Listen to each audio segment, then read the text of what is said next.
on how to go about the implementation of the 70,000 naira minimum wage. So, if any governor comes out to say that they will give that to those who are earning below, no, that is not what the meaning of the 70,000 naira minimum wage implies. You must go by the rules.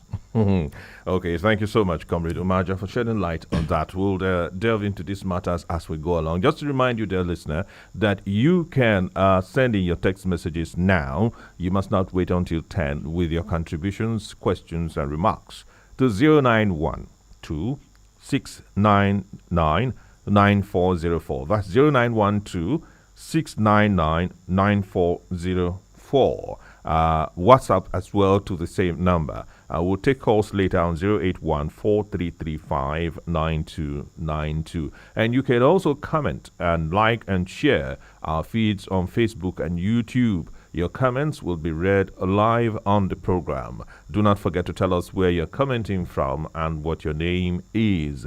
On Facebook, we are at Agate Radio TV. That is Agate Radio /TV. And on YouTube, we are Agate TV, one word, AGATE TV. And you can follow us at www.agateradiotv.com. Now, comrade, the overall economy, just like you have posited in your remarks, is being affected by this price hike. You said the labor movement will not only demand for higher wages, but would also fight for the common man. Can you tell us in concrete terms what are some of the things that the labor can do to fight for the common man who is not, should I say, a gazetted member of the Nigerian labor? Yeah, like I've told you, that we have organs of, and the union is structured in a way that there are times you don't make some categorical statement. Okay. Because when you are not in the position to make some categorical statement, you don't do that. Okay. However, you will recall that during the negotiation when the organized labor protested against the sudden removal of subsidy in Nigeria, apart from demand for increase in salaries, the increase in salaries per se was not as a result of the removal of fuel subsidy. It was because it has become a law that every 4 years you must review the wages that you are paying the workers. But the NSC went ahead to make a lot of demands, like advocating for palliatives, advocating for provision of CNG buses as alternative to transportation. They advocated for increase to cushion. That was why the idea of wage award was introduced.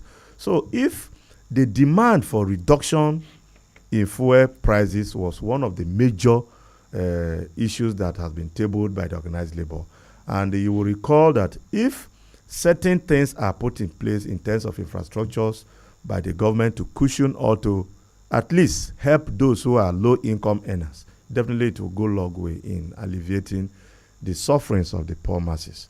But as it stands, I might not be able to tell you categorically what the organized labor will be demanding on behalf of those that are not in the organized labor or the organized private sectors. Well, some experts have advocated that the fuel subsidy removal should have been graduated in phases. As a labor leader, as someone who sits in some of these meetings, what solutions do you think the government would have, how could the subsidy have been executed that would make life better for Nigerians? See, let's call spade a spade. This removal of fuel subsidy as it stands now, to some of us, we are looking at it that there is more to that. There's more to that in the sense that we were told that the prices of PMS skyrocketed from about 180 something naira to about 500 and something thereabout as a result of removal of fuel subsidy. Now, we have been facing this for almost a year. And as it stands now, over a year, I mean to say, and as it stands now, we just got another shocking increase. So can they tell us that, have they also gone ahead to remove another subsidy, or does it mean that the one they removed before was a partial one? That is the questions that the organized labor have been asking, and people have not actually give us a clear picture of what actually happened. But government is claiming that this price hike is needed for economic growth to occur. Now, is it as a result of removal of subsidy, or they want to kill the masses so that the economy will increase? And who is killing the economy? Now, you say that the economy is bad. If the economy is bad, and we are doing so bad, but the government is living a flamboyant life. The government is buying jets, buying so many expensive, building houses for themselves that they are not supposed to build. So who is lying as it stands now? So if the country is so broke that we need to go as far as even the Nigerians cannot even feed or take care of themselves, then why are the political class feeding so fat at the expenses of the masses? So if the country is broke, then let there be a parallel arrangement. That is why we have advocated that if actually Nigerians are broke, we have discovered how much this political class are earning. Let them also come back, so that we also know that yes, it is true that Nigerian is broke. Then all of us begin to flow in that manner. But in a situation where somebody is consuming, well, just recently, Dangote came out to tell us. Yesterday. Dangote came out to expose a lot of things that is happening in NNPC. Nigerians advocated that the leadership of NNPC should be reshuffled and should be questioned, be called to order to answer certain questions. As it stands, nothing has happened. When they came out openly to tell us that what Dangote is producing as PMS is an inferior product that will be displayed to the market.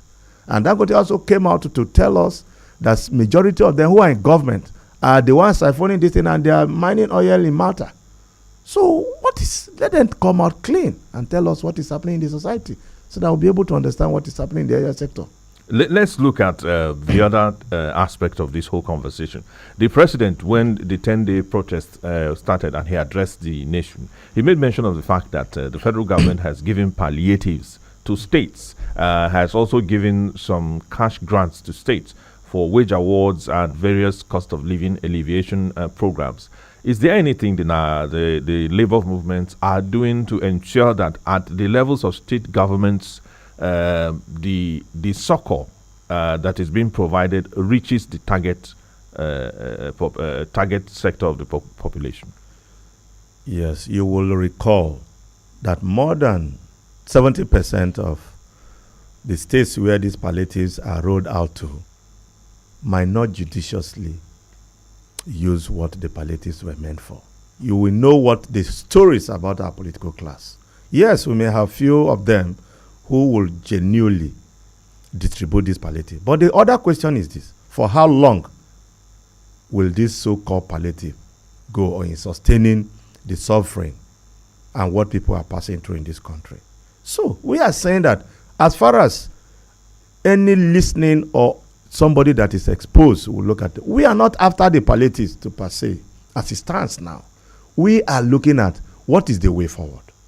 The way forward is that all of a sudden Nigerians have been thrown into this untold hardship. And what are the parameters militating against these present conditions we have found ourselves? It's as a result of bad governance. We are not being properly governed. The political class must come clean. That is what we are saying. Because if you are in a society, people voted you into an office, you are there to lead the people. And at the end of the day, if the whole people die, who are you going to lead? Who are you going to, the politicians that you are, it becomes very, very disturbing as far as some of us are concerned, because as it stands, majority of people are dying because they could not even afford medication of less than 10,000 naira. Feeding alone, malnutritions going around everywhere. You can't even have means of taking carbohydrate, you let alone if you say you want to balance your diet. Some states have engaged in wage award. This has not happened in our own state. Is there anything you are doing representing JAC to encourage the government or to make the government see the need to implement a wage award even before the minimum wage arrives? Yes, it's not a JAC, it's Joint Public Service Negotiating Council. Sorry. 1, 2, 3, yes. As it stands, the Joint Public Service Negotiating Council 1, 2, 3 comprises of all the industrial unions that under the payment of by the public, by the government. Yeah. Even as yesterday, we had a meeting with the Office of the Head of Service, because 2 months ago, we had an agreement with the Benue State government on how to implement the 30,000 naira minimum wage of 2019, the consequential adjustment from 7 and above. And we also had an agreement that wage award has to be paid in Benue State, and it was agreed over 2 months ago. But the white paper, we are supposed to sign an agreement with the government. But as at yesterday, the outcome of our meeting with the head of service shows that before mid of next week, we will sign the relevant agreement for the wage award that needed to be paid by the Benue State government. And he assured us that His Excellency also have approved the memo that was sent to the State Executive Council in respect to the wage award. Okay, so you are telling us in essence that Benue civil servants should expect wage award any moment from now? Yes. Okay, all right, at least that's a bit of some good news for Benue workers. Now, let's look at the fact that you mentioned something very salient earlier on. You said the union, even though is fighting for its members, the union has become the voice of the voiceless, the majority who are not employed in the organized sector. And sometimes these are the people that even drive the economic indices of a nation, the vulcanizer, that tailor, that man that is welding beside the road, that barber that may not belong to an organized labor movement that your union represents. The impact of the fuel price hike on these people will mean that their services will increase, affecting the pocket of your members. So even if the wage is increased with the fuel price increase, the wage may not have the purchasing power of what they have even been paid right now. I am saying all this to say that, does the union have any plan to carry along the less privileged in its negotiations going forward, ensuring that whatever happens down the line does not affect the people that will affect your members in return? Yeah, thank you very much for that question. Like in my earlier submissions, I told you that if the organized labor are not sensitive, they would have gone ahead to tell the presidency when he made the proposal that he will go ahead and pay them 250,000 naira minimum wage. And then the resultant effect will be that there will be a high. Only those that are on the payroll of government trying to promote their small petroleum, the PMS pump price must be reduced. And the promise then was that by the time the Port Harcourt, a drastic reduction in the cost of PMS, as the case may be. But as it stands, this sudden increase in fuel price will not just, the organized labor will not just go to the federal government and say, for the fact that you have increased the fuel pump price, we are demanding that you go and pay us 500,000 naira as minimum wage, and that stops there. It means the organized labor will not be sincere to all Nigerians, because at the end of the day, like you have rightly pointed out, who is bearing the cost? It's still the town. Who will take you no less than 1,500 naira for you to go and come back. And if you multiply this about 26 days, for instance, in a month, it's giving you close to 39,000 naira. So how much is your earning, your pay, your take home, that you are spending as much as 40,000 naira for transportation alone? So these factors are setting parameters already that have been captured by organized labor anytime they engage in government in trying to address issues that affect Nigerians and the societies at large. You mentioned the fact that workers spend a whole lot now going to work. Yes. Is there anything the labor is doing to help its members cope, especially those who are not even earning enough, by the way, even in the past, to cope with this fuel price hike? Yes, you see, the structure is such that at every level we have leadership and you have responsibilities to discharge. I told you that on the part of labor, the leadership, especially I can speak for specifically for Joint Public Service, we had series of meetings, and it was on that ground that we express certain feelings, and because we know that people are actually passing through untold hardship. is we have also approached the government on issues, because the only thing that can be done statutorily now is the issue of wage award. But as it stands, the only thing we do is to educate our members on how to survive this present situation until things improves. You cannot go, we don't have the resources to go and provide certain things for people, even when you yourself find it difficult to survive, because for you to move from one place to another now, it's as if you have to go and budget it. You spoke when I asked you about palliatives. You said you don't really believe in the palliatives, but the palliatives are its arms to be pushing for these palliatives to be equitably distributed. Is there nothing at all you can do? Like I told you, if you recall, for instance, let me use this opportunity. Like as at December last year, when the first phase of palliative were rolled out in Benue State. Yes. As to be specific now. The mode and manner it was distributed was a welcome development as far as the Benue citizens are concerned, because we saw the transparency in the distribution of palliatives when the first phase of that palliative came. And majority of people actually benefited from these palliatives when they brought rice and grains for people to actually enjoy. And the subsequent ones that are actually coming, yes, we saw the fertilizers that were distributed to, before the federal government rolled out fertilizer palliative, the Benue State government has its own arrangement where people can access fertilizer at a subsidized rate from the Bureau of they merged Benta and Benada together before the federal government brought the free fertilizers to the state. So, to some extent, we are saying that it has cushioned the effect of the hardship on the masses. But we are saying that for how long shall we continue to be assessing palliatives from state governments and federal governments on the ground that we also have profile solutions to these present situations that we have found ourselves? We say that if really Nigeria is broke, there is nowhere in the country that they don't subsidize. Let us call spade a spade. Even in the Western world, in the developed country, there are certain commodities that you must subsidize for your citizens to cope. So if federal government come out to say subsidy, but who are the one involved in this corruption? They have not told us. They know. So if you continue to say that people must pay for every little items that they want to purchase, then it means you are not ready to govern the people that you ought to have been protecting their interests. So we are saying that there should be a high level of transparency on the political class to its citizens.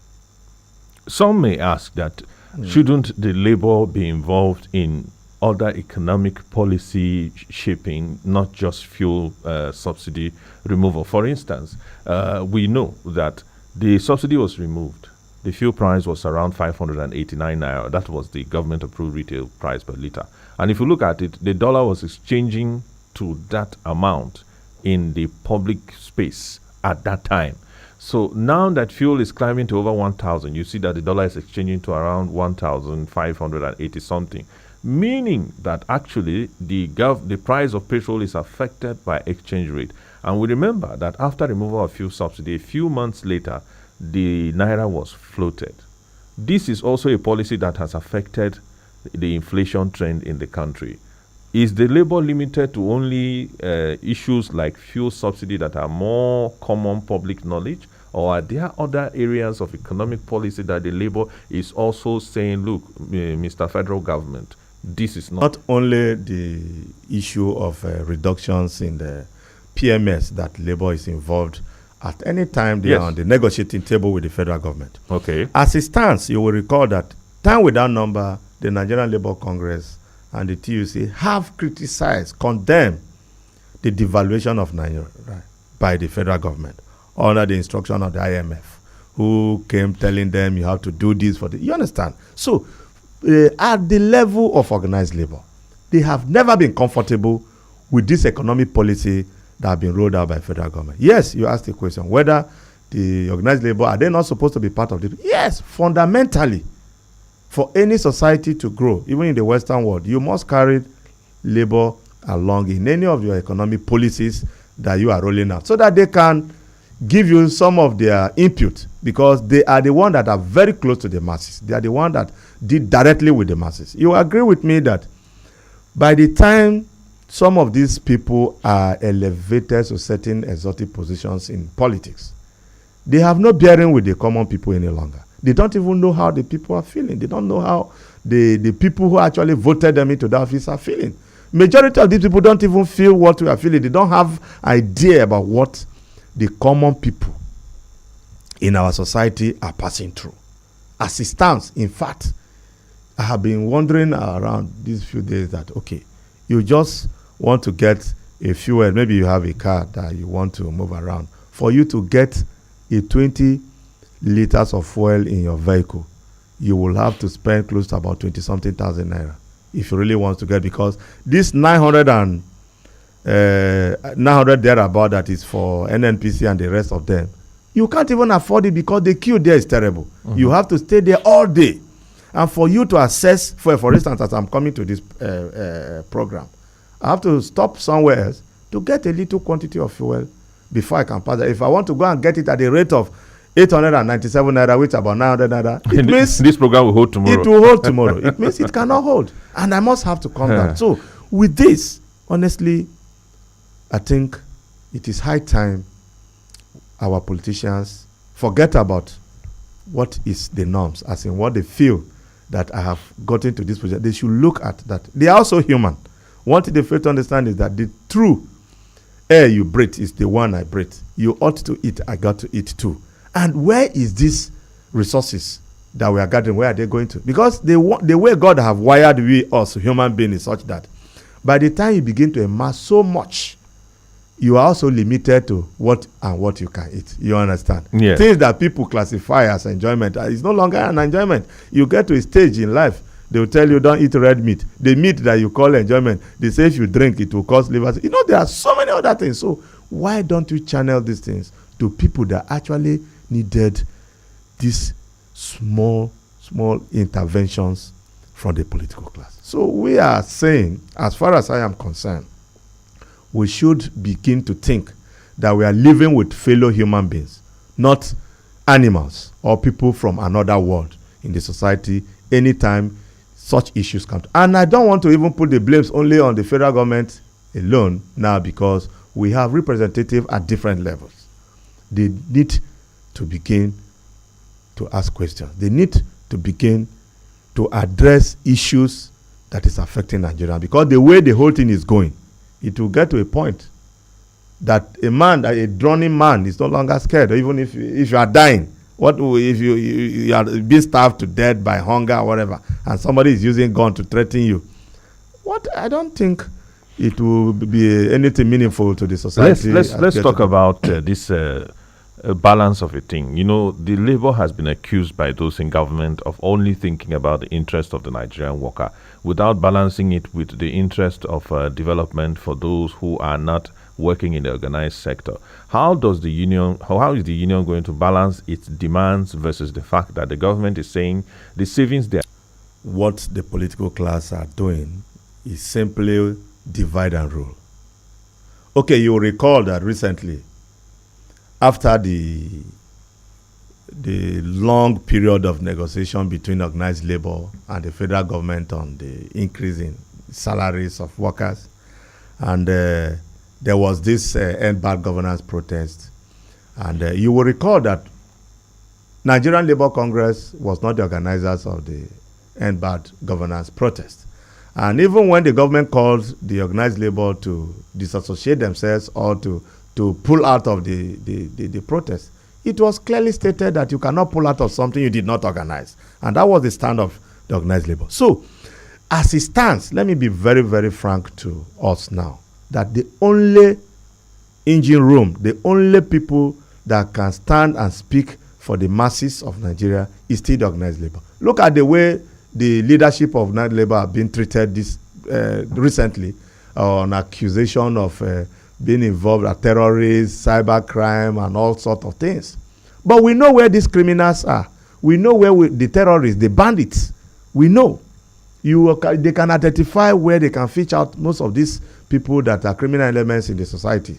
So anybody who says that the organized labor does not represent the true interests of the citizens, I think is an idea of divide and rule.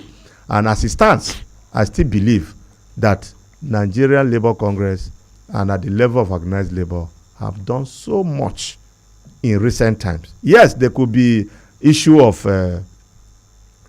people compromising at different levels. We cannot undermine that fact. We have had experiences where leadership of organized labor have gone to betray the people they ought to protect.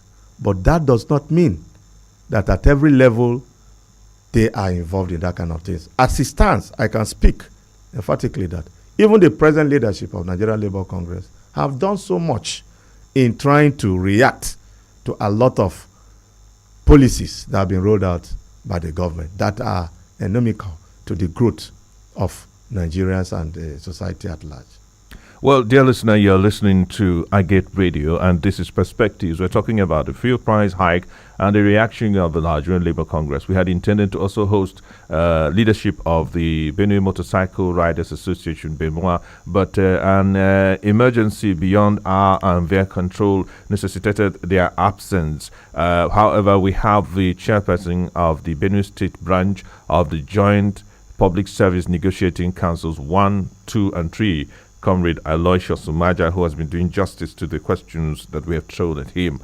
Shortly, in about 7 minutes' time, we'll be opening the phone lines, but you can send your text messages and WhatsApp ahead to the number 0912-6999-404. You can also comment on social media because this is streaming live on iGate TV as well at iGate Radio/TV on Facebook, and on WhatsApp, on YouTube at iGate TV. The number to call when we open the phone lines in about 6 minutes or so's time is 0814-335-9292. Comrade, the federal government has managed to work out the local government autonomy via the Supreme Court, ensuring that it commences soon. A committee has even been set up for the implementation of local government autonomy. Something that has occurred to some who have observed this is that, wouldn't this mean that the labor would now in local governments instead of, as the case is now, federal and state? Wouldn't this add another hurdle to getting a common national minimum wage? Yes, the situation will not be different. The situation will not be different in the sense that, in as much as the local government were operating under the control of the state government before the autonomy was granted, you also recall that the funds that were meant for the local government were actually released to the local government. It's just that they have a way of reconciling the account with the state government under the arrangement of what we call JAC, you understand, Joint Allocation Committees. So, if not the JAC that is a union. No, not the JAC that is a union. We need to differentiate that. The JAC with the Joint Allocation Committee, that the representative of the state, the introduction of the local government economy is one of the best things that's ever happened to Nigerians, because you recall that when the local government were actually functioning then, you see the level of development. They could even construct streets.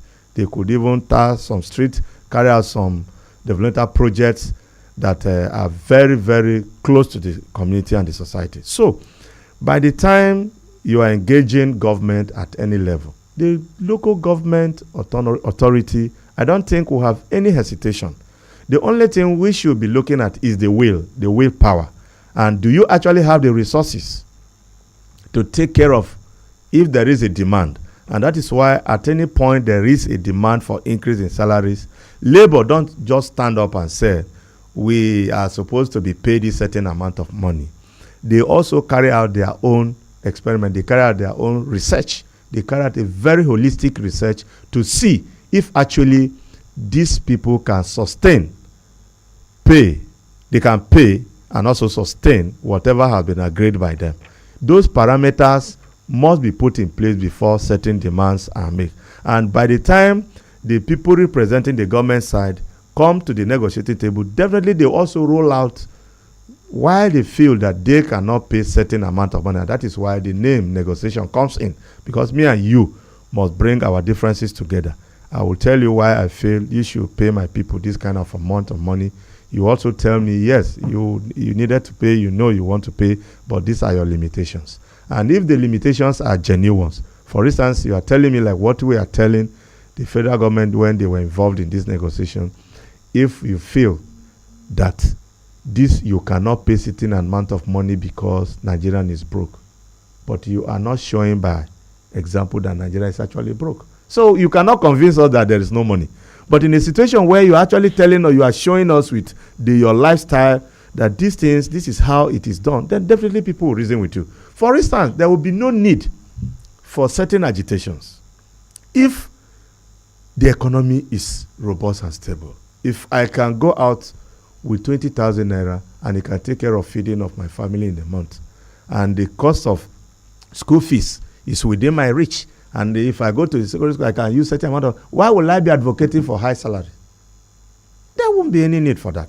So we feel that it is a welcome development, and I believe that the local government, who are also very close to the community. Are you now saying that if government brings down petrol to, let's say, 75 naira and says minimum wage should be 20,000, you would encourage? I will, because it will have a direct effect on your purchasing power. Okay, for instance, they said the one that some states are paying is 30,000 naira. Even some states are not paying 30,000 naira. You understand? And the cost of transportation alone in a month, like I've just analyzed to you, for a civil servant in Benue State now, is not less than 40,000 naira. That is transport to work. To work and come back, not your other curriculum activities. Because before you leave your place to any work now, and that cost of transport is directly linked to the price the price of fuel. So by the time the price of fuel is reduced to around 100 naira, why would I need to advocate for a very high wage for me to survive?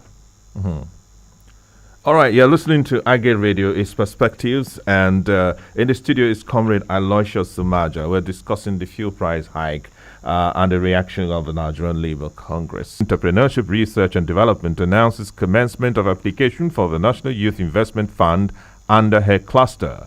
Interested applicants between the ages of 26 to 35 years old are requested to visit our office at number 6 First Avenue off Katsinala Street, High Level, Makodi, for enrollment. Business proposals and upload of applications will professionally be done for all the applicants.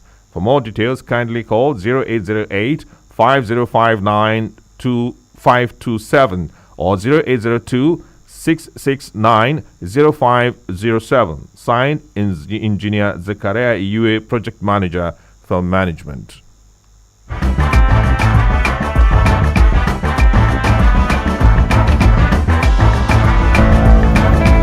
Welcome back to Perspectives. I'm in the studio with Comrade Aloysius Sumaja, Chairperson, Benue State Branch of the Joint Public Service Negotiating Councils 1, 2, and 3. The phone lines are now open. You can call in 081-4335-9292. Hello, good morning.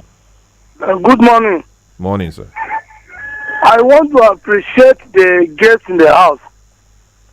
Okay. He has spoken very well. Okay, sir. And Can you tell us your name and where you're calling in from? Yes, my name is Gaji Oleyo Solomon. All right, Gaji. I'm calling from Shanaka Road. Are you with me? I'm with you. I want to appreciate the guest in the house on a very serious note. If I'm close, I would have shaken. Village people who have voted them, to them they just believe that they are just there on their own. But ours will say, okay, that time will come. But because at the end of the day, there will be some useless youth that they will mobilize them to go and Gaji, we do not permit people to insult any group or persons. Okay, you can use other words more kind, not useless youths. No Nigerian youth is useless. Okay. Well, what I want to say is what we are facing in this country, just a little thing, if the president decides to say, okay, let me bring back the fuel subsidy and then bring the price of the fuel to 70 naira, or let's just say 200 naira per liter, we believe the bed. Okay, now they are talking about minimum buying a liter, not even value the money. You cannot, in a family, you cannot eat. You cannot pay children's school fees. And then our leaders are not looking at that point. That is why I want to appreciate the guests in the house. If the guest in the house is given opportunity to be our leader today, I believe the way he spoke, at least our country will be better.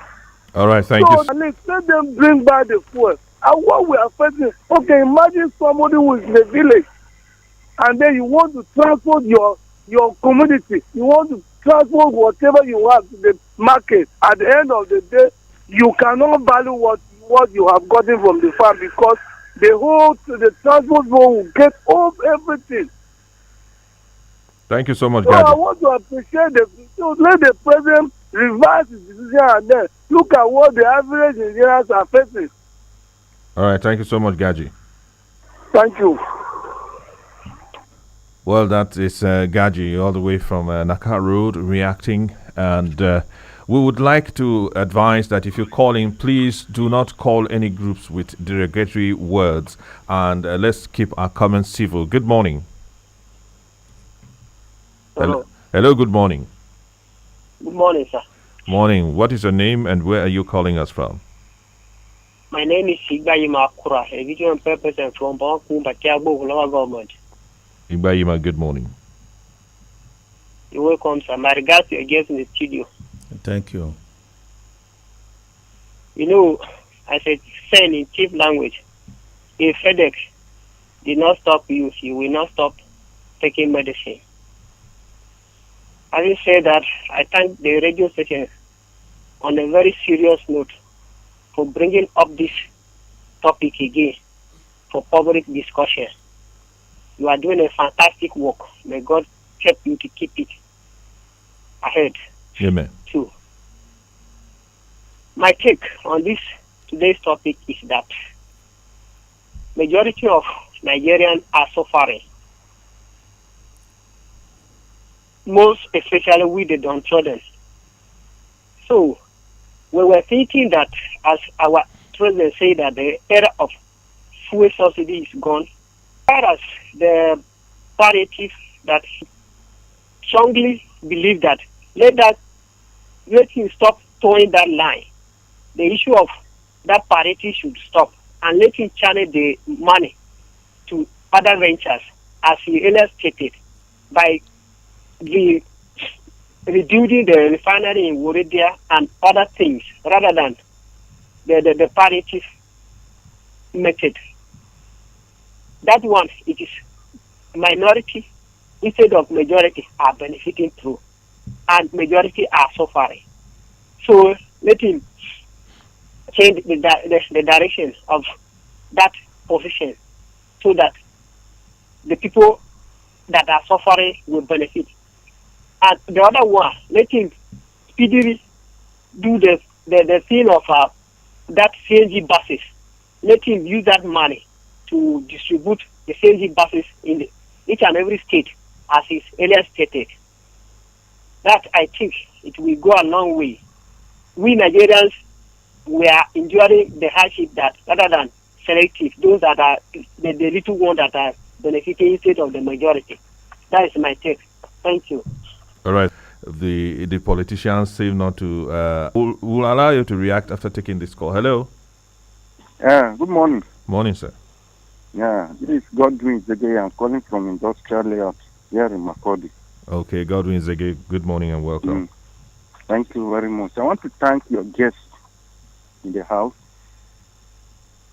My comment is, what is going on in our country now is we, the masses, who are doing it ourselves, coupled with our politicians, people will vote them in.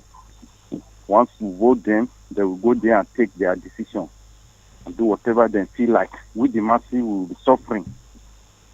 Okay, if you vote somebody in the position and the person did not do well, when the person is coming for second term, vote the person out. We ourselves will not do so. Because they say if this government is not good, change the government so that you see the other person, what the person will do. Azege, you said the public are also contributing. How? Yeah, that's where I'm coming. You vote somebody into position that the person will help the masses, and the person refuse, the person cause hardship. What we are facing now, the issue of fuel.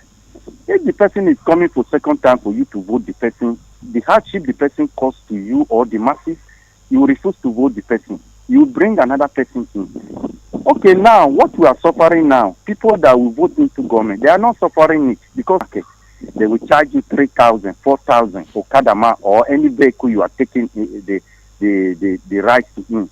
When you reach there, you want to sell it, you will sell it. Okay, now they are talking of minimum wage, 70,000. Somebody is earning 70,000. You are living at Kanshio, your office at the Federal Secretariat. How much will you transport to your work and come back? How much will you feed? Is it because of the minimum wage they are saying they are increased, which other states are not paying, that the fuel prices is going up? If the government build the fuel prices down, everything will subside. Because the woman selling provision, selling biscuit is 10 naira, 15 naira. But once they go to market to buy it, the cost of transportation of coming back or they going there, they will have to increase those things. So please, the government should help us. Bring the fuel down. And the Nigeria Labour Congress too, they should help us. Okay, they said they did palliative. Okay, the people in the village, the palliative will reach them. The people in the town, let's say Makodi, how many people enjoy from this rice or fertilizer? Because everything that is cost now, high now, everybody is saying fuel. The Okada man bought fuel this morning, 1,200.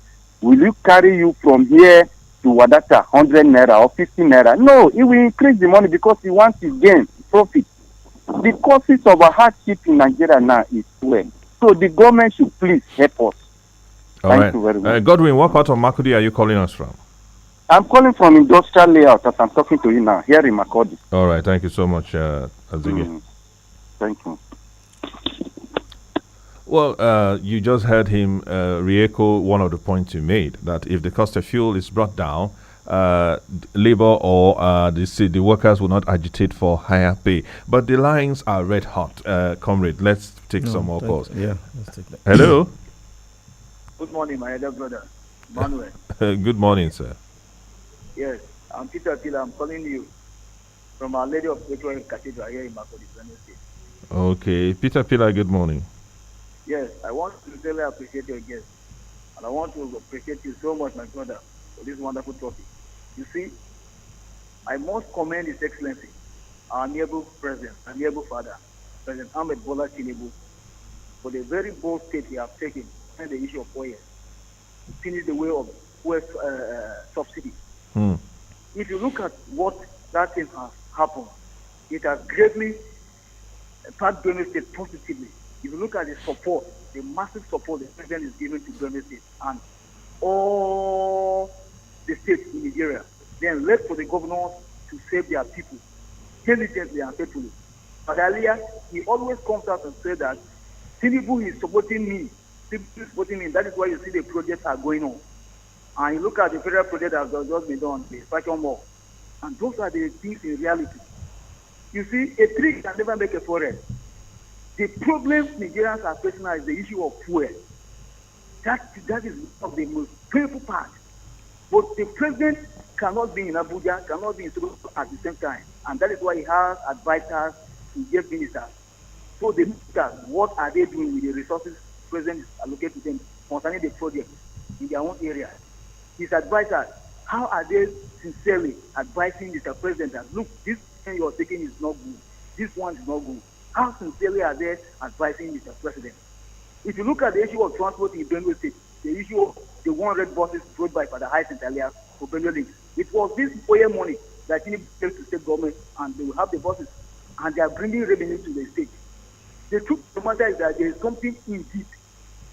The people who is essentially appointed to be helping him, they should be transparent. Look at the issue of palliatives. He will give up these palliatives for people to share it accordingly. Other people will hijack it. and then take it to their own homes and be eating it with their own food. Is it the fault of the president? So I think Mr. President should also visit that NNPC and look at the people in charge. If he can sack some of them, because they are not sincere. Many of them, they are not transparent. They are there, keep on putting things. When he will give directives and he's not be there, they will go and do something different.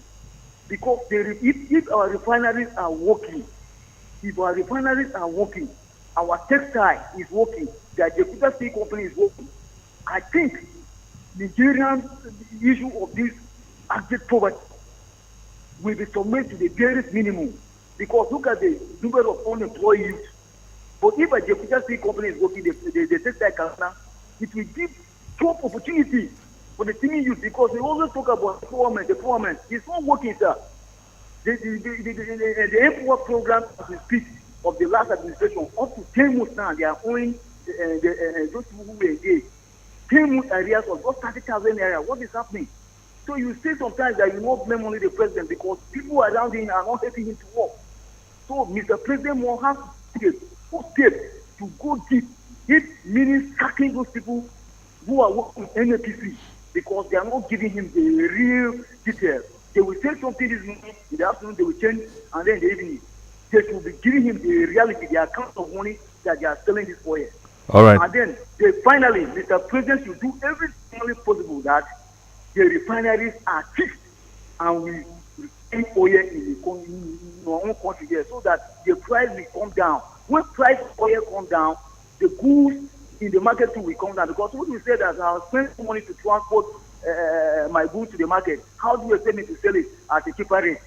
It is the issue of fuel. If Mr. President tackle the issue of fuel, I think his administration will be the best one. Let him tackle the issue of fuel. That is where the problem is coming. Thank you, all right, Peter Pillar, which of the cathedrals did you say you're calling from?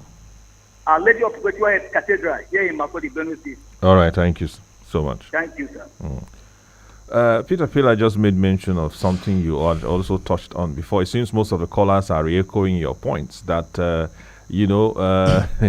if this issue of fuel is addressed, and the caller before him made a similar point, that if fuel is addressed, there will be no need to agitate for higher salaries. So, yeah.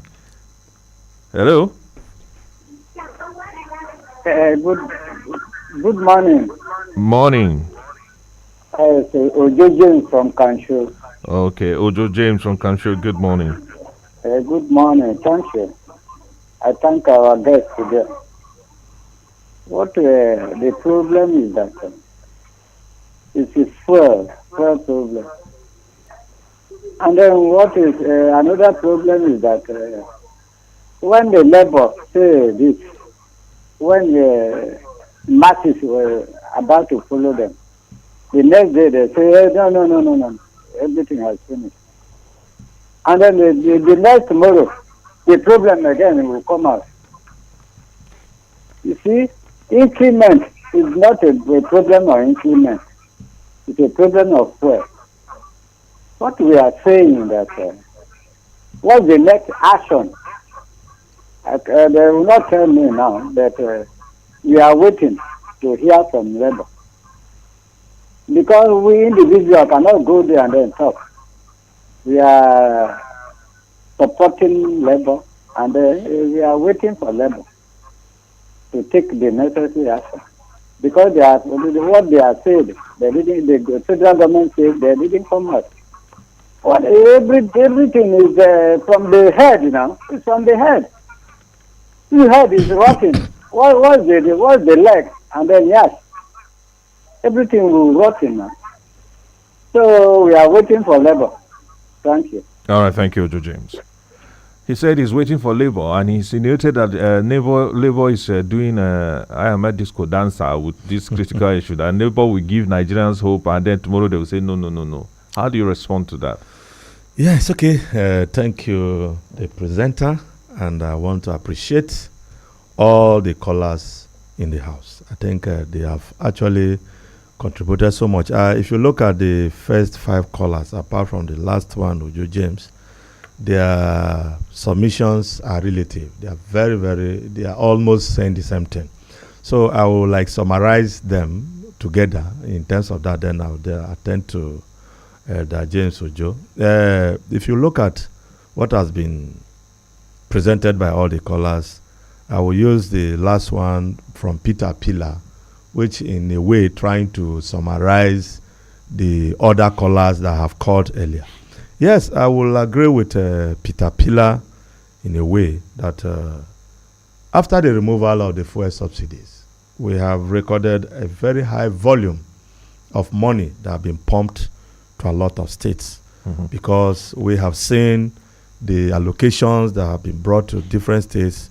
There is a drastic increase compared to what they used to have in different states. And I must use this forum, an opportunity to appreciate His Excellency, the Executive Governor of Benue State, Reverend Father Hyacinth Umemalia, for having judiciously utilized funds that have been meant to Benue State. Because in recent times, we have never witnessed the kind of quality project that is ongoing in the states. We have seen a lot of development. We have seen a lot of infrastructures. He also mentioned the transformation of Benue Links, the purchase of 100 number buses, which has actually cushioned a very high level of intra and interstate transportations in Benue State. And Benue Links happens to be like a moderator of other transport companies in the state because of that high volume of vehicles. And recently, I discovered that they also purchased some number of cargo trucks that will be used in moving out trucks from one place, instead of packing passengers with trucks. However, I want to let our brother Peter to understand that uneasy lies the head that wears the crown.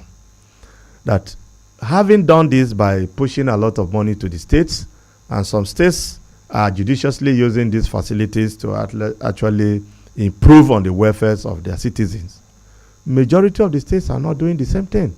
And apart from that, if fuel is being increased from 180 something naira to about 1,000 naira, the only person that can be held responsible is the president of the country. Okay.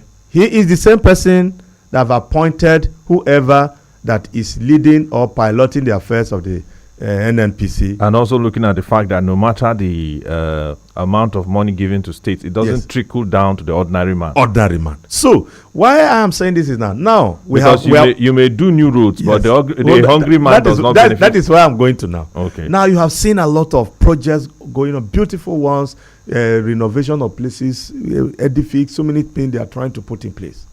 But have they addressed the issue of the common Benue people who can barely feed his family? What about now? It is September. People are going to school. Have they addressed the school that, okay, those who are supposed to pay school fees have a family of 4 or 3, and you have other dependents because you are from the African societies. A lot of people are depending on you. Come, let's take some of these calls. Hello, good morning. Good morning, sir. Morning. My name is Mr. Jairo Otumala. Okay, Jairo Otumala from where? Calling from high level here in Makori. Okay. My greeting to your guest. Yes. Removal of oil subsidy. So it's going to generate. Are they using the money so generated from the removal of the oil subsidy? Yes, they said they share it to state. Yeah, Benue has said it. Yes, we see two things, whatever our governor is doing here. I agree. Very fantastic. But can I go and be walking empty stomach on a tie road? Will not want to kick me out of the road and become a dead person? So instead of pumping this money to the state, whereby some of the states are not making use of it, why not use this money and to innovate one of the refineries, or even two? Since when? About past how many governments? No refinery is producing here in Nigeria, and have them up to how many? when this government come, refinery, another one come.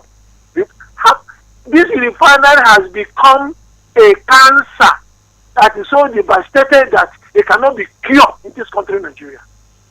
It is very bad. How much is it going to cost in Nigeria or a government to renovate one or two refineries in this country, Nigeria? How much? And see how much they are now generating from the removal of oil subsidy. Mr. President is the Minister of Petroleum. He should come and give account of it. He's the president. He's at the same time a minister. All right. Thank you so much. If somebody is heading that particular place and is not doing what he's supposed to do, why can't Mr. President hold the person responsible, make him to give account of what he's doing? All right. Thank you so much. I thank the executive governor of Benue State.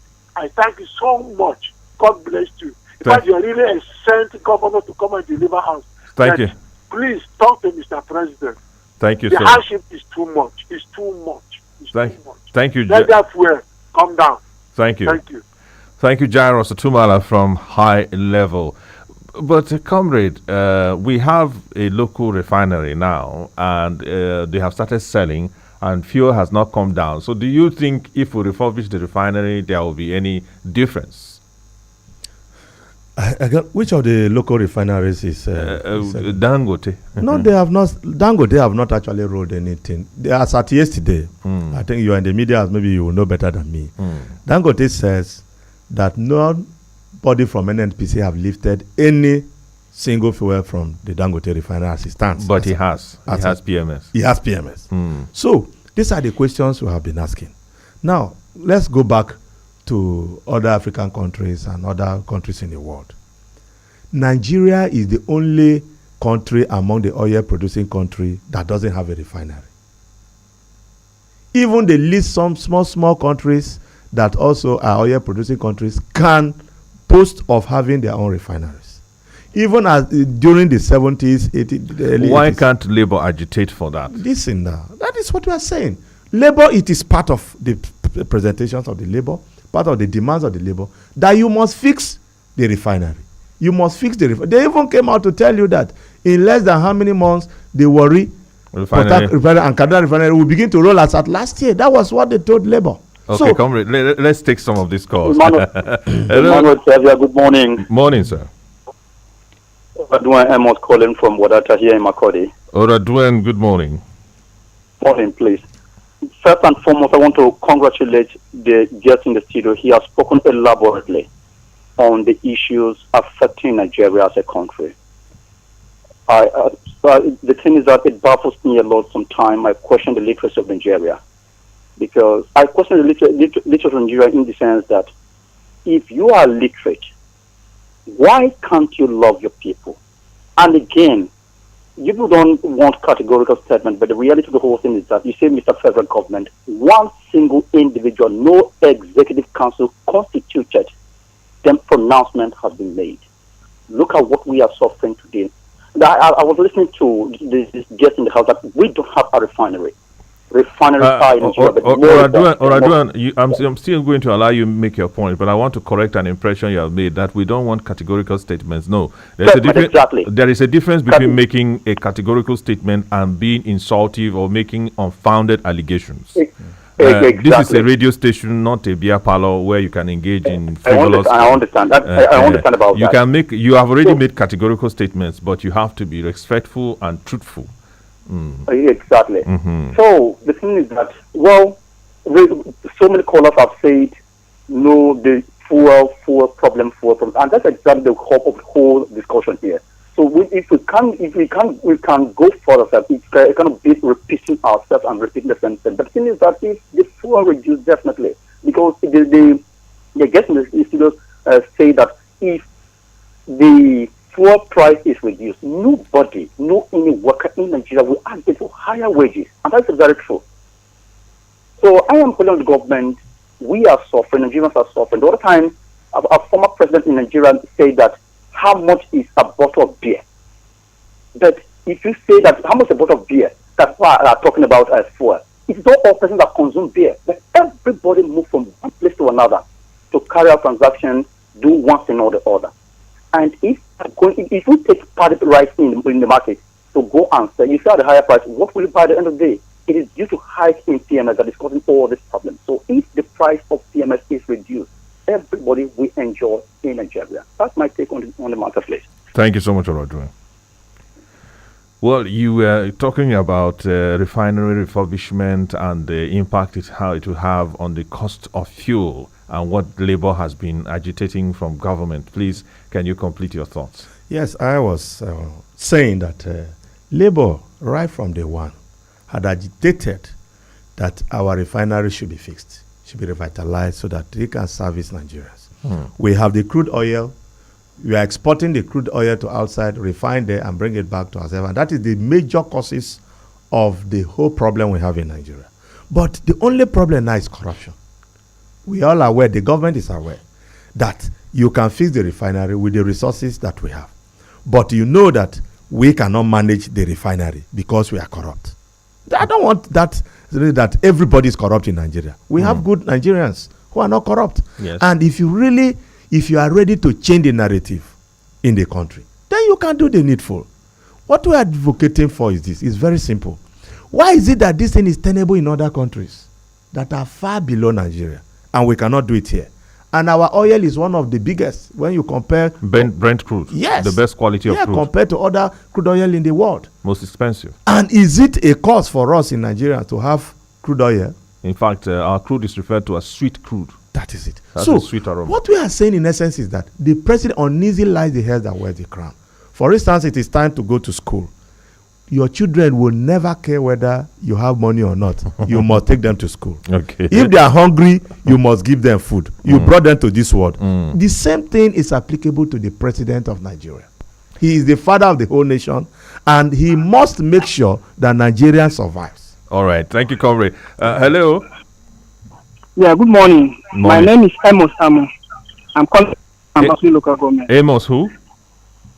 Amos Amu. Okay, Amos Amu. Yes, thank you. I'm calling from Amakli local government. Okay, from Agan. Yeah, thank you, the anchor of the program. Thank you, the presenter. Thank you. I want to thank all the callers for their wonderful contributions. Yes, my take on this matter is we should look at the aspect of what Jesus said concerning signs of end time. In Mark chapter 13, verse 19, for the trouble of those days will be far worse than any the world has ever been from the very beginning, when God created the world until the present time. Nor will there ever be anything like it again. So I'm thinking if we go back to God, by studying the word of God every day, doing what the Bible tells us to do emphatically, it will help curtail the menace we are facing in Nigeria than this blame game. We blame this government that the government is not doing well. When the government is not on seat again, another government comes and we start blaming it again. It's not the best thing. Thank you. That's my take. Thank you so much, Amos. You're listening to Agate Radio and its perspectives. We're talking about the fuel price hike and the reaction of the organized labor. 0814-335-9292 is the number to call to be part of the program. And via text is 0912-699-949-9404. Hello, good morning. Hello, good morning, please. Morning, sir. I am Mr. Benjamin Igege, calling from Yagba, North Makodi. Okay, Mr. Igege, good morning. Thank you. First and foremost, I want to appreciate the governor of Benue State, Reverend Father Hassan Alia, His Excellency, for making it possible for the Benue citizens to be alive today. If not for the grace of God that this man has come on board to be paying salaries regularly, I think everybody would have been dead, or 80% of the populace of Benue would have been dead by now. But of course, the labor union has also agreed that the federal allocation has doubled and in some cases tripled. So payment of salaries shouldn't really be a challenge to any state government at this point in time, and that is the true situation across the 36 states. Of course, states. We were having it even more than this. Before, many governors were not able to pay, but I don't want to be very categorical anyway. What I'm trying to say is that some people were overheard saying that even the cost of a bottle of beer is more than a pump price. Have they forgotten that it is the rise in fuel price that has caused the increase in everything in the market?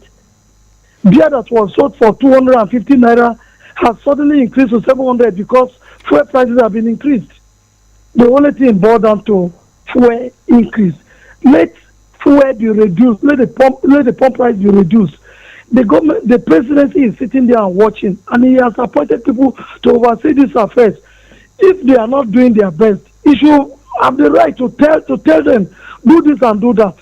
Why is he just sitting? How many times are they giving us promises? They made promises that our refineries will be fixed more than 6 times since he came on board, and nothing has been done. It was the same government that criticized the product of Dangote just because they want to be there. They don't want any other person to handle it. The only thing is that everything has been politicized in Nigeria. Even the life of citizens have been politicized. So the government should really go to a drawing board and make sure that this fuel price is controlled. If it is not controlled, we will continue to have increase. There wouldn't have been any need for us to agitate for increase in salary. If you are paying me 10,000 naira and I know 8,000 naira can take me throughout the month, I think I'm happy. It takes me, even before this recent increment, it was costing me 5,000 naira to North Bank alone and back every day when I go to my office. That means in a week I was spending 25,000 naira without moving out of North Bank. So in a month I was spending more than 100,000 naira. How much am I earning? And what about others that are earning just 20,000 and 30,000 naira? All right. So please. Thank you so much, Mr. Igege. Step into this matter. People are dying. Thank you so much, Igege. You're listening to Agate Radio. You can call in 0814-335-9292 and via text, which we'll shortly read, 0912-699-404. You can also comment on our social media threads on Facebook and YouTube. Hello, good morning. Good morning. This is Chibuzo calling from Naka. Okay, Chibuzo, how is Naka this morning? We thank God. But my greetings to the great please, what are your full name? Chibuzo who? Peter. Okay, Chibuzo Peter. Yeah. I appreciate the guest you have there in the studio. But what is the role of this National Assembly in a situation like this? Because it seems like the labor union, they are even doing the role of the National Assembly that are supposed to be the representatives of the masses. Mm-hmm. Because I look at the appropriation bill, about 79% of Nigerian appropriation bill will be used in debt services. And when you look at capital expenditure and recurrent expenditure, you will see that they just have small percentage of that appropriation bill. So definitely all these things, all these complaints we are having to do, it must crop up. Because nobody will have such an appropriation bill and expect the citizens not to complain. So what I expect is that the National Assembly, if they don't know what they are doing, let them resign, so that if it is another system of government entirely, then we will adopt to see if Nigeria will move forward. All right, thank you, Chibuzo. Thank you, Chibuzo. All right, you're listening to Agate Radio. Please, when you're making your comments, let's watch the ideas that we try to promote. For this is a civil platform. 0814-335-9292. Don't forget that we'll shortly take your messages on WhatsApp and text message via 0912-699-404. Hello? Yes, hello, good morning. Good morning, sir. Yes, Igbudu Tenenge. Igbudu Tenenge. Welcome. Yes, calling from teaching hospital at the moment. Okay. Yeah, from my own perspective, if you look at everything all the callers are saying is geared towards one thing, which is the increase in pump price. For now, it's not really good, because as a president, you can only govern the living. You cannot govern the dead. So if we keep enduring in this suffering, there's going to come a time where there will be no planned protest, but the country will just have this protest unannounced, and it will be difficult for the government to curtail by then. And another point is, to some point, the ordinary market man thinks the labor union is not compromised. In the sense that there's another caller that said, okay, they will announce this when people are in support of them, tomorrow they will withdraw. Because we feel that they will announce that they are going to embark on strike, and when they go in, they collect some money and they back off. That is the submission of an ordinary man. The labor is not compromised. They are not active like in those days, the labor of Adam Oshomole. So the labor union should strengthen their bed. Once if they organize the protest, let's follow it to the latter. So I think in my submission now, the presidency should reverse the pump price. Okay. It is not going to do them no harm. If they reverse it, if it didn't work, then they should increase it gradually. Okay, thank you so much. Because even this increase, hello? Igbudu, thank you so much. I think you have made your point. Yeah, that's that. I know, comrade, you are eager to react, especially with this accusation from Igbudu Tenenge, which some others have alluded to in other calls, that labor is compromised. Yes, I think we need to give me small time so that we can address some of these things. I apologize to our callers too, because we need to do justice to some of these things. Yes, we have discovered that though we have saboteur sometimes ago, and for the fact that Jesus Christ betrayed, Judas betrayed Jesus Christ, does not mean that all the disciples are betrayers. Yes. You see, there is something that I want the public to understand. This business of labor is a very serious and very delicate business. In fact, it has come to a point that the government have devised another means of setting people against themselves. Why do we embark on strikes? We embark on strikes when all other avenues that you have engaged government fails. So labor is not... Within this week, demanding certain things. 2 days ago, he called us yesterday. We have a meeting, a robust meeting. And all these things are not in the public space. They are not in the public space. And we're satisfied. And if not for iGate Radio, people will not know. People will not know. We were satisfied with what he has told us. And we hold him in confidence. It is only when maybe you get to a time and the discussion we have, an agreement did not yield, then you said, okay, we are embarking on strike. Now, I want to this thing is also in collaboration with one of our speaker, one elder, Joe James. You see, the truth is this. By the time you embark on industrial strike, a lot of negative effect will be unleashed on the masses. Now, the law provided that even if you're on strike, you are open to negotiation. Somebody will call you that, okay, you should come on the round table and let's discuss about what you are striking for. Before you strike, you must have a demand. By the time the demand is labeled to the government, if government satisfied majority of these things, and you know that some of these things you are making, for instance, let's say we are talking about increment of salaries or even this wage award that some states have not paid. I decided to strike. In Benue said that, okay, we're embarking on industrial strike because they're not paying wage award. And so, we are going to pay. And they said, we'll commence payment by next week. They will not pay you as you are sitting there, because there are people that will have to go at the agreement that you have entered into between the government and the labor side, because the essence of the strike is not to kill the masses, it's not to suffer the impoverish the masses more, but to achieve a certain goal. Now, at the end of the day, you come back, they say, okay, we are going to pay, and you relax the strike for you to go and implement this thing, and at the end of the day, sometimes they go back and they did not implement. These are the antics. It will now look like it will look at that you have collected money. Okay, look at what happened. Okay, now tell me, my brother, why will the Nigerian Labour Congress president be classified as a terrorist? His office, the Nigerian Labour Congress, was invaded during the NSAS protest, the End Bad Governance protest, and the labor leaders were targeted. If they had gone to collect anything from government during the negotiation, would they have gone on air to tell federal government that though we are not the organizers of this End Bad Governance, but go and address those people who are agitating because it is long overdue? So we are saying that you are the strength of the movement, By the time the public begin to lose confidence completely in the labor movement, then we are finished. You may have no other forum or media to express your anger. But I guess the callers are just being pained by the fact that their last hope, which they feel is the labor, is not doing enough to help with issues like this fuel price hike. And I've just told you, okay, but the day for yesterday, the Nigerian Labour Congress chairman came out to say that the federal government, Tinubu is a betrayer. That was his word, quote, I'm quoting him, isn't it? If he has gone to collect money or going to compromise his standard, would he have the boldness to make that categorical statement? Sorry, comrade. Good morning. Good morning. Hello, good morning. Morning, sir. Thank you. In regards to the guests in the house, I am Mayor Hassan Hembe from Tulane, Guma local government of Benue State. Hi, St. Hembe. Good morning. Hembe, anyway. Okay, Hembe, good morning. Thank you. Good morning.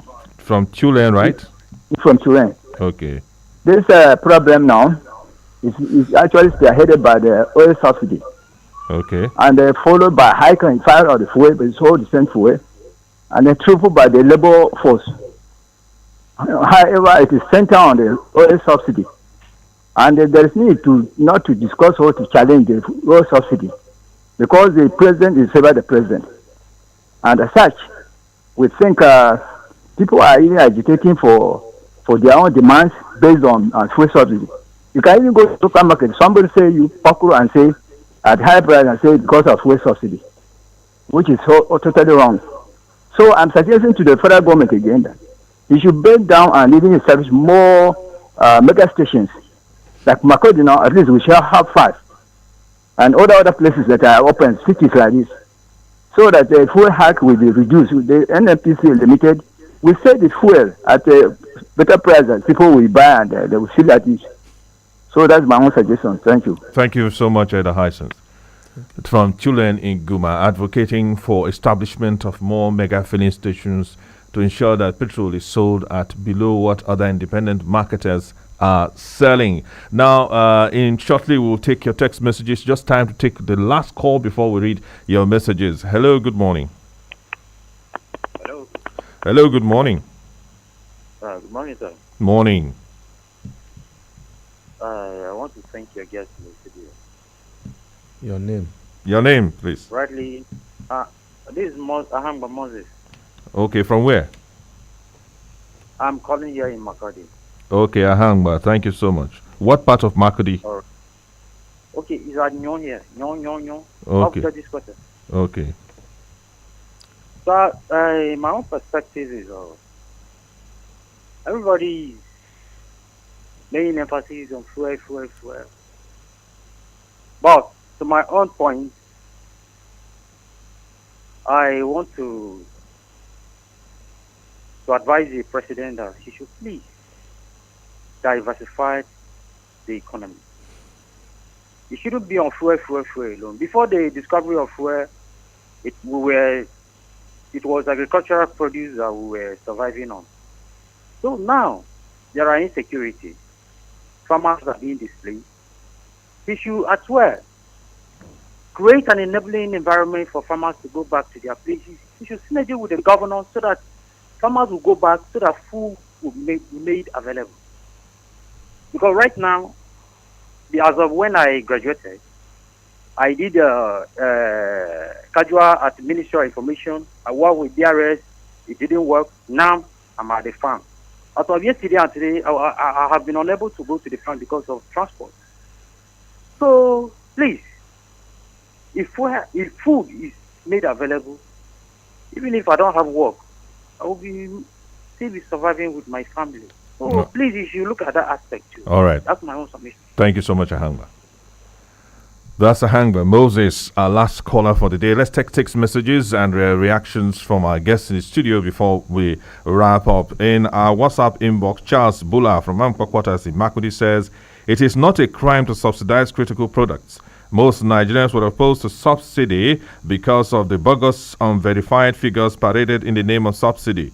Now that Dangote says they can track the actual amount needed in the country, let's go ahead and subsidize the product for the survival of industries and SMEs to boost employment, mitigate transportation, and reduce inflation. Thank you, Agate, for identifying with the masses. And this one says, okay, This doesn't have anything to do with today's program anyway, but let's take more of your text messages. I'm John from Benue State. The government are talking about minimum wage. How many Nigerians are working, and what will happen to those that don't have job? Should they starve and die with their families? So in my opinion, that's nothing the common man will enjoy in Nigeria there's nothing the common man will enjoy in Nigeria apart from fuel. So I'm pleading with those in power to look into the matter and reduce the price of the fuel. Thank you. Good morning, presenter and the guest in the house. My advice to the organized labor is that they should monitor the implementation of the 70,000 naira minimum wage to become a reality before the end of the year. This is from Mr. Frank Ovega from North Bank. Good morning, Tiavia. What is the hope of a local government worker in the wage allowance and the new national minimum wage? I'm Mbega Boniface Day from local government. Good morning to you in the studios. Please, our leaders need to have mercy on us. God have shown them mercy by making them to become leaders. There's a need to keep to their promise. People are suffering, no food to eat, no money to pay hospital bills. Talk more of buying clothes. Because of God, change for good. Tomorrow may be too late. Thank you from Usman Abu in North Bank. Hi, presenter. My regard to the guests in the studio. My take on the issue for discussion is that the problem with our leaders is that promulgating of policies is always an easy task for them, but the implementation is often the difficult case. Now, if the minimum wage is finally implemented, is the government going to pay the arrears that accumulate due to the delay caused by the government? And if not, what would be the position of the labor union? Petroleum is ours as an endowment. If government can make it for the common good through refining. Good morning, panelists, and thanks to Tiavia Emmanuel Utuwa Isaac from Iye in Guma. And this message says, good morning, presenter and your guest. My take is, Mr. President and Mr. Governor, the poor middle class are not breathing. They are being suffocated with some already dying. Life is for the living. Dead people don't enjoy a good life. There's nothing that's been genuinely done to make Nigeria better since 1999. That's why the hardship continues to bite harder in every administration. Grammar upon grammar. No sincerity, and Nigeria keeps going. You didn't tell us your name. Anyway, your name is Joe Kennedy from Makurdi. Joe Kennedy from Makurdi. Okay, all right. These are the messages we have, and of course, the calls we have taken. It's time now for us to begin to wrap things up. Comrade, you have heard from the masses. The bone of contention really is the recent price hike. People were beginning to manage the subsidy that was quote unquote removed, and we were looking forward to a new refinery that has come on stream. And we were having hope that maybe the price will even drop. And then suddenly the mega station started displaying a price that was higher than what we were managing before, even though is the labor definitely going to demand for. What are some of the neighbors, if you can give us an insight? Thank you very much, presenter. And I must appreciate all our listeners and those who have called on this program. The truth is that let's call spade a spade. Even if you provide mega stations in all the streets in the state now, it cannot positively affect what we are facing right now, because the pump price in mega stations is not even affordable by anybody as it stands now. The idea is this. It's very simple.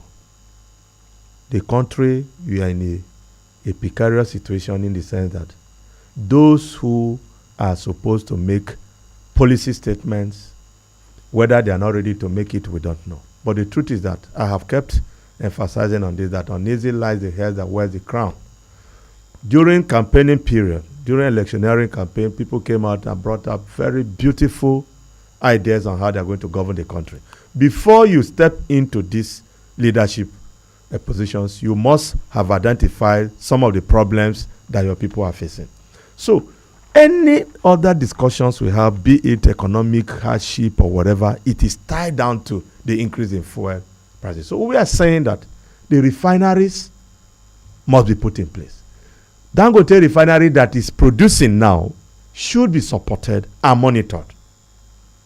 Appropriate people that are supposed to govern certain offices should be appointed to govern the office. In fact, as it stands, we have advocated for the removal of the managing director of the NNPC because he had made a very contradictory statement.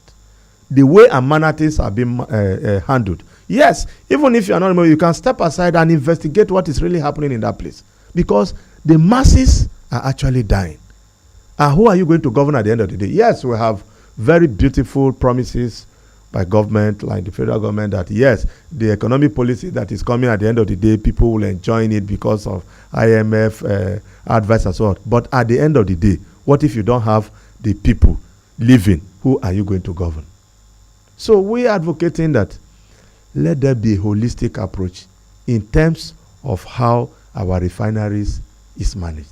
How the Dangote refinery that has come on board, let us see the sincerity of purpose.